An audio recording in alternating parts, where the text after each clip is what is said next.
Video को start करते हैं। आपको पता होगा क्लास 9th का भी पिछले 1-2 वर्षों से बोर्ड एग्जाम हो रही है और वो भी ऑब्जेक्टिव क्वेश्चन पूछे जाते हैं। तो चलिए आज मैं बताऊंगा संख्या पद्धति, जो गणित का हर सवाल को मैं एक एक करके बताता हूं और एक भी क्वेश्चन को मैं ड्रॉप नहीं करता, यानी सारे क्वेश्चन को एक एक करके सोल्व करता हूं। मेरा यही मुख्य सिद्धांत होता है, ठीक है। और परीक्षा से पहले मैं इस सारा अध्याय को समाप्त भी कर दूंगा। तो ध्यान दीजिए, पिछला साल भी मैंने सारी किताबें से यानी सारी बुकों को एक एक करके यानी कि पूरी तरह से बता दिए हैं। यानी कि पिछले साल मैंने जो जो क्वेश्चन को बताया हूं सेम उसी प्रकार का फिर से क्वेश्चन है। हाँ, क्वेश्चन अलग पूछे जाएंगे लेकिन सेम जो भी चैप्टर है वो चैप्टर से सारा सवाल एक ही तरह के है, ठीक है। तो आज मैं बताऊंगा संख्या पद्धति, जिसे नंबर सिस्टम के नाम से भी जाना जाता है। तो ध्यान दीजिए, निम्न में से कौन सा परिमेय संख्या है। तो आपको पता होगा परिमेय और परिमेय पहचानने का मैंने पिछला वीडियो में जो बताए हैं, ऐसा बेहतर ट्रिक बताए हैं जो कि अब जीवन में कभी नहीं भूलिएगा। कोई भी संख्या देख लीजिएगा तो पता चल जाएगा कि ये परिमेय है कि वो परिमेय है, सिर्फ देखने से ही पता चल जाएगा। तो ध्यान दीजिए, 0 से लेके 1 2 3 4 5 6, ध्यान दीजिएगा, ठीक है। 0 से लेके जो भी संख्या होती है सब परिमेय संख्या होती है। 1 2 3 4, कोई भी गिनती 99 98 जो भी हो, ठीक है, सब परिमेय संख्या होगी। 1 लाख 5 लाख 10 लाख जो भी है सब क्या होती है, परिमेय संख्या। ये भी है, ध्यान दीजिए। जो बटा में रहता है या माइनस में भी रहता है तो वो भी क्या होता है, परिमेय संख्या। अगर माइनस है ना, यहाँ पर माइनस में भी रहेंगे तो वो होगा परिमेय संख्या। तीसरा, अगर 3.14 रहेगा, 9.45 रहेगा, 100% रहेगा, वो भी क्या होगा, परिमेय संख्या होगा। उसके बाद 100 का वर्गमूल क्या होगा, 10 गुना 10। 104 का वर्गमूल क्या होगा, 2 गुना 2, एक ही चीज आता है। 9 का वर्गमूल क्या होगा, 3 गुना 3। 16 का 4 गुना 4। 25 के क्या होगा, 5 गुना 5। 36 के होगा 6 गुना 6, यानी एक ही संख्या आ जाता है, इसलिए इसका वर्गमूल बन जाएगा। वर्गमूल होगा तो वर्गमूल 100 का वर्गमूल 10 होगा। 10 क्या है, परिमेय संख्या। 4 का वर्गमूल क्या होता है, 2, तो 2 क्या है, परिमेय संख्या। तो ये भी होगा परिमेय संख्या, लेकिन हाँ, इसका वर्गमूल नहीं निकलता है एक्यूरेट। पाई या फिर 3.14 दे दिया है, डॉट डॉट डॉट डॉट दे दिया है, ये सब क्या होता है, वो परिमेय संख्या होता है। याद रखिएगा, यही दोनों, बाद बाकी सब क्या होता है, परिमेय संख्या होता है। तो याद रखिएगा, जिसका रूट में रहता है या फिर जो डॉट डॉट डॉट या पाई रहता है तो वो क्या होता है, इरेशनल नंबर, यानी वो परिमेय संख्या होती है, ठीक है। तो ध्यान दीजिए, आप अब हमें जहां तक विश्वास है कि अब आप लोग कभी नहीं भूलिएगा। तो चलिए, आशा करता हूं कि एक एक करके मैं सोल्व कर रहा हूं। निम्नलिखित में से कौन परिमेय संख्या है, तो कौन सा परिमेय संख्या हो जाएगा, 3 जो है क्या है, परिमेय संख्या। 3 क्या है, परिमेय संख्या है। संख्या में आता है क्योंकि मैंने बता दिया। अब देखिए, आपको मजा आ जाएगा। 1 2 3, 3 क्या है, ये सब क्या है, परिमेय संख्या है। तो 3 क्या हो गया, परिमेय संख्या। अब ध्यान दीजिए, 0 से यहाँ पर कौन परिमेय संख्या है, हो जाएगा 0। √2 का वर्गमूल नहीं निकलता है, √2 का वर्गमूल नहीं निकलता है, तो क्या होगा, वो परिमेय संख्या 2 है। तो ये क्या हो गया, इनमें से ध्यान दीजिए कौन सा परिमेय संख्या है, तो ये होगा, देखिए √7 कट जाएगा, 2/7 क्या होगा, परिमेय संख्या। इसका वर्गमूल नहीं निकलेगा, √2 का भी नहीं निकलेगा, पाई है इसका भी नहीं होगा, तो ये होगा परिमेय संख्या। इनमें से कौन परिमेय संख्या होगा, 0/4, यानी 0 को 4 से भाग देंगे तो 0 होगा। तो 0 क्या है, एक परिमेय संख्या होती है, ठीक है। वो परिमेय संख्या कौन है, पूछ रहा है, निम्न में से कौन ओरिजिनल नंबर है, ठीक है। तो ये हो जाएंगे, किसका वर्गमूल है, ये परिमेय संख्या, ये भी परिमेय, ये भी, ये है वो परिमेय संख्या। वो परिमेय संख्या क्या होगा, ये परिमेय, ये भी परिमेय, ये भी परिमेय, क्योंकि √4 का वर्गमूल 2 गुना 2 होता है, तो वो परिमेय संख्या क्या हो जाएगा, पाई, ठीक है। आपको बिल्कुल समझ में आता होगा, और कहीं परेशानी है तो आप हमें कमेंट कीजिए, मैं आपको स्पेशल तरीका से बताऊंगा। निम्न में से कौन सी भाज्य संख्या होती है, भाज्य संख्या क्या होती है, कोई भी पारा में नहीं आता है, ठीक है, वही होता है भाज्य संख्या। जैसे कि 2 हो गया, 3 हो जाएगा, 4 आ जाएगा, क्योंकि वो दुक्का 2 में भी आता है और खुद स्वयं संख्या से आता है, यानी 4 का 4 में भी आता है। ये देखिए, एक सिर्फ एक में एक ही चीज में आता है, 2 सिर्फ एक के पहाड़ा में आएगा, ठीक है। एक का पहाड़ा तो पढ़ना ही नहीं है, एक के बाद से, ठीक है। यानी कि पहाड़ा जो स्टार्ट होता है 2 से स्टार्ट होता है, तो ये 2 से होता है, ठीक है। तो 2 हुआ, 3 हुआ, 4 तो क्या हो जाएगा, भाज्य संख्या हो जाएगा। 5 अभाज्य हो जाएगा। 6 क्या हो जाएगा, भाज्य संख्या, क्योंकि वो 2 का 2 में आता है, 3 का 3 में आता है। 7 सिर्फ 1 का 1 में आता है और कोई भी पारा में नहीं आता, इसलिए क्या होगा, 7 भी अभाज्य संख्या हो जाएगा। तो 2 क्या हो जाएगा, अभाज्य संख्या हो जाएगा, ठीक है। अभाज्य संख्या 2 से ही स्टार्ट होगा। अगर बोलेगा सबसे छोटी अभाज्य संख्या क्या है, तो 2 ही होता है, 2 से स्टार्ट होता है, ठीक है। कौन परिमेय संख्या 1 और 2 का है, तो 3/2। जब इसको निकालिएगा, ठीक है, बटा करके, तो ये निकल जाएगा, जो कि बता चुके हैं। कौन परिमेय संख्या 3 और 4 के बीच में है? 3 और 4 के बीच में क्या है? तो एक ट्रिक है बताने का, हम आपको बता देते हैं।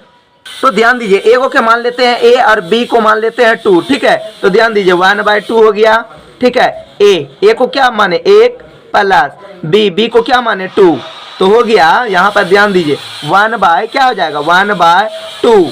2 और 1 क्या हुआ? 3। 2 और 1 क्या हुआ? 3। कुछ नहीं है तो यहाँ गुना होगा। 3 को एक बार पढ़ेंगे तो 3/2 क्या होगा? परिमेय संख्या 3/2। तो यहाँ पर आप देख सकते हैं पहला परिमेय संख्या क्या हो जाएगा? 3/2। अब 3 और 4 के बीच परिमेय संख्या, 3 और 4 के बीच परिमेय संख्या क्या हो जाएगा? ध्यान दीजिए, तो 3, ए को ए बराबर मान लेते हैं 3, बी बराबर मान लेते हैं 4, ए हो गया, ठीक है। ए यानी कि एक को मान लेते हैं 3, बी को मान लेते हैं 4, बी को मान लेते हैं, यानी 4 को बी मान लेते हैं। तो इसका सूत्र होगा 1/2 ए प्लस बी, 1/2 ए प्लस बी। तो 1/2 है तो लिख दिया 1/2। ए के मान क्या हुआ? 3 + 4 हो गया। अब यहाँ पर ध्यान दीजिए, यहाँ पर क्या हो जाएंगे? 1/2 है तो 1/2, 3 और 1 क्या होगा? 3 और 4 क्या होगा? 7। तो 7 को एक बार पढ़ेंगे क्या होगा? 7/2। तो परिमेय संख्या क्या हो जाएगा? 7/2। तो 3 और 4 के बीच यहाँ पर देख सकते हैं 3 और 4 के बीच परिमेय संख्या 7/2 हो जाएंगी। कौन परिमेय संख्या है? 3/5 और 4/5 के बीच।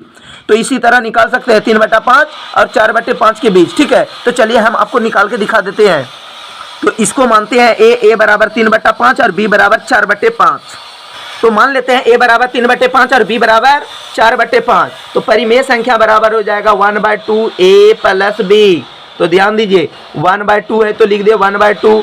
ए का मान क्या है? 3/5 प्लस बी का मान क्या है? 4/5 हो जाएंगे 1/2।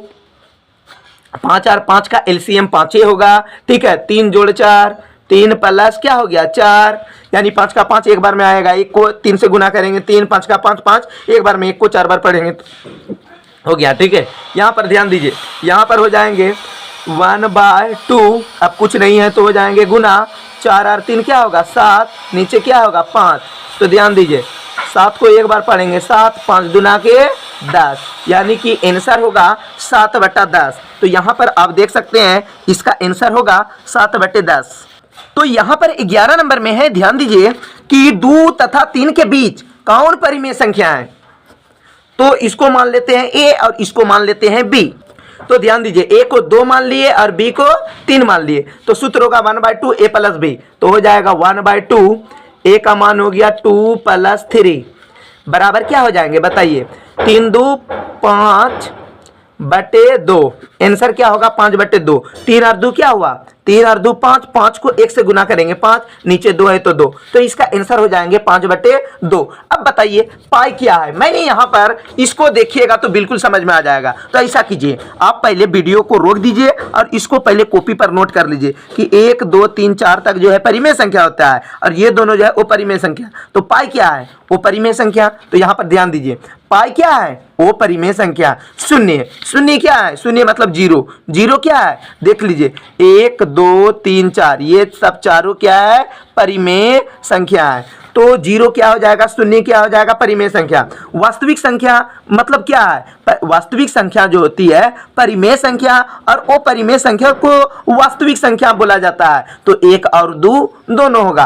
प्रत्येक परिमेय संख्या जो है एक वास्तविक संख्या भी होती है। जब ध्यान दीजिए यहाँ पर वास्तविक संख्या होती है परिमेय संख्या और अपरिमेय संख्या, और बोल रहा है यहाँ पर प्रत्येक परिमेय संख्या क्या हो सकता है? एक वास्तविक संख्या होती है, यानी कि ए रियल नंबर्स होती है। 2 अपरिमेय संख्याओं का गुणनफल क्या होता है? कभी परिमेय भी होता है तो कभी अपरिमेय होता है, यानी कि 2 अपरिमेय संख्याओं का गुणनफल क्या होगा? जैसे आपको हम दिखा देते हैं, 2 यानी कि 2 अपरिमेय संख्याओं का गुणनफल। तो मान के चलिए, ध्यान दीजिए, अगर मैंने √1 अपरिमेय संख्या है, ठीक है, सॉरी, यहाँ पर जैसे ध्यान दीजिए, मान के चलिए यहाँ पर लिखते हैं √2 गुना √2, 2 गो यानी कि ओ परिमेय संख्या है। क्या बोला जाए, दो ओ परिमेय संख्या का गुणनफल क्या हो जाएगा, दो गो ओ परिमेय संख्या है तो क्या हो जाएगा, यानी कि कभी परिमेय भी बनता है, क्या हो गया, कभी परिमेय बनता है, और दो गो मान के चलिए लिखते हैं,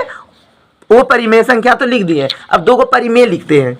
तो जैसे यहाँ पर लिखे दो ओ परिमेय संख्या तो क्या हो गया, यहाँ पर 2 हो गया। अगर मान के चलिए लिखते हैं दो गो क्या लिख देते हैं, यानी कि ओ परिमेय संख्या, एगो √2 और एगो लिख देते हैं √3, ठीक है। तो 3 दूना की क्या हो जाएगा 6, √6 कभी परिमेय भी बनता है तो कभी ओ परिमेय भी बनता है। तो दो ओ परिमेय संख्याओं का गुणनफल कभी परिमेय भी हो सकता है तो कभी ओ परिमेय। दो पूर्णांकों का गुणनफल हमेशा पूर्णांक होता है, हाँ याद रखिएगा, दो पूर्णांकों का अगर गुणनफल होगा तो हमेशा पूर्णांक होता है। दो परिमेय संख्याओं का गुणनफल हमेशा क्या हो सकता है, परिमेय संख्या। अगर दो गो परिमेय संख्या है उसको गुना करेंगे तो परिमेय ही होगा, यानी कि दो गो परिमेय को परिमेय से गुना, एक परिमेय है और परिमेय को परिमेय से गुना करेंगे तो क्या हो जाएगा, परिमेय संख्या ही होगा। दो गो परिमेय रहेगा तब, एगो परिमेय और एगो ओ परिमेय लिखेंगे तो ओ परिमेय भी होगा।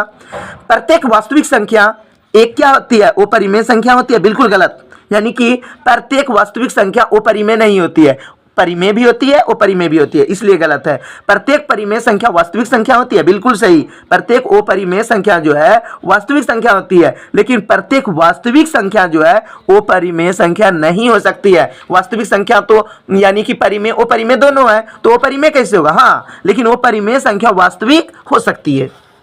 जैसे यहाँ पर 21 नंबर में प्रत्येक प्राकृतिक संख्या एक पूर्ण संख्या है, हाँ, जितना भी प्राकृतिक संख्या होती है वो पूर्ण संख्या भी होती है, क्योंकि प्राकृतिक संख्या 1 से स्टार्ट होती है तो पूर्ण संख्या भी क्या होती है, 0 से स्टार्ट होती है, जो कि 1 से आ जाती है, ठीक है। तो जितना भी प्राकृतिक संख्या है ना वो पूर्ण संख्या भी होती है, लेकिन पूर्ण संख्या तो 0 से स्टार्ट होती है और प्राकृतिक संख्या 1 से स्टार्ट होती है। तो 1 2 3 4 5 लिखे और पूर्ण संख्या 0 से स्टार्ट किए तो भी तो उसमें भी तो आता है 1 2 3 4 5, इसलिए वो क्या होगा, सत्य होगा। प्रत्येक परिमेय संख्या एक पूर्ण संख्या होती है, बिल्कुल गलत। यानी प्रत्येक परिमेय संख्या जो है वो एक पूर्ण संख्या नहीं हो सकती है। क्योंकि पूर्ण संख्या क्यों नहीं होगी, क्योंकि मान के चलिए √7 क्या होगा, पूर्ण संख्या कभी होगा, नहीं होगा। मान के चलिए √16 कुछ ऐसा संख्या है जो पूरा पूर्ण संख्या नहीं हो सकता है।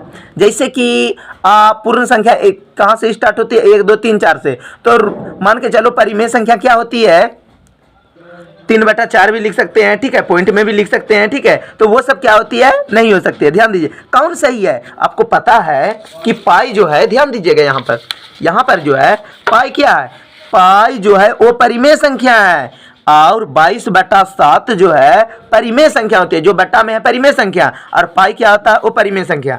तो क्या है, पाई वो परिमेय संख्या और 22/7 परिमेय संख्या, ये हो जाएगा, ठीक है। अब 36/100 यानी कि 36 को 100 से भाग देंगे तो पूरा कट जाएगा, हो जाएगा 0.36 जो कि शांत होगा। तो इसको हम अगला दिन बताएंगे। अगर आपको यहाँ तक बिल्कुल समझ में आ चुका है तो आप हमें कमेंट करके बताइए, अगर नहीं भी आया है तो कमेंट करके बताइए। और यूट्यूब चैनल को आपको सब्सक्राइब करने नहीं भूलना है, क्योंकि अगला दिन जो बताएंगे एक एक करके स्टेप बाय स्टेप बताएंगे। अगर जिसको समझ में नहीं आया है तो इस वीडियो के डिस्क्रिप्शन में आपको यानी कि एक लिंक दे दिया जाएगा, उसमें डिटेल से एक एक करके बताया गया है, यानी कि बच्चों की तरह समझाया गया है, उससे आपको बिल्कुल समझ में आ जाएंगे। लेकिन हमें विश्वास है कि आपको इसी से समझ में आ गया होगा। तो वीडियो को समाप्त करते हैं। आप लोगों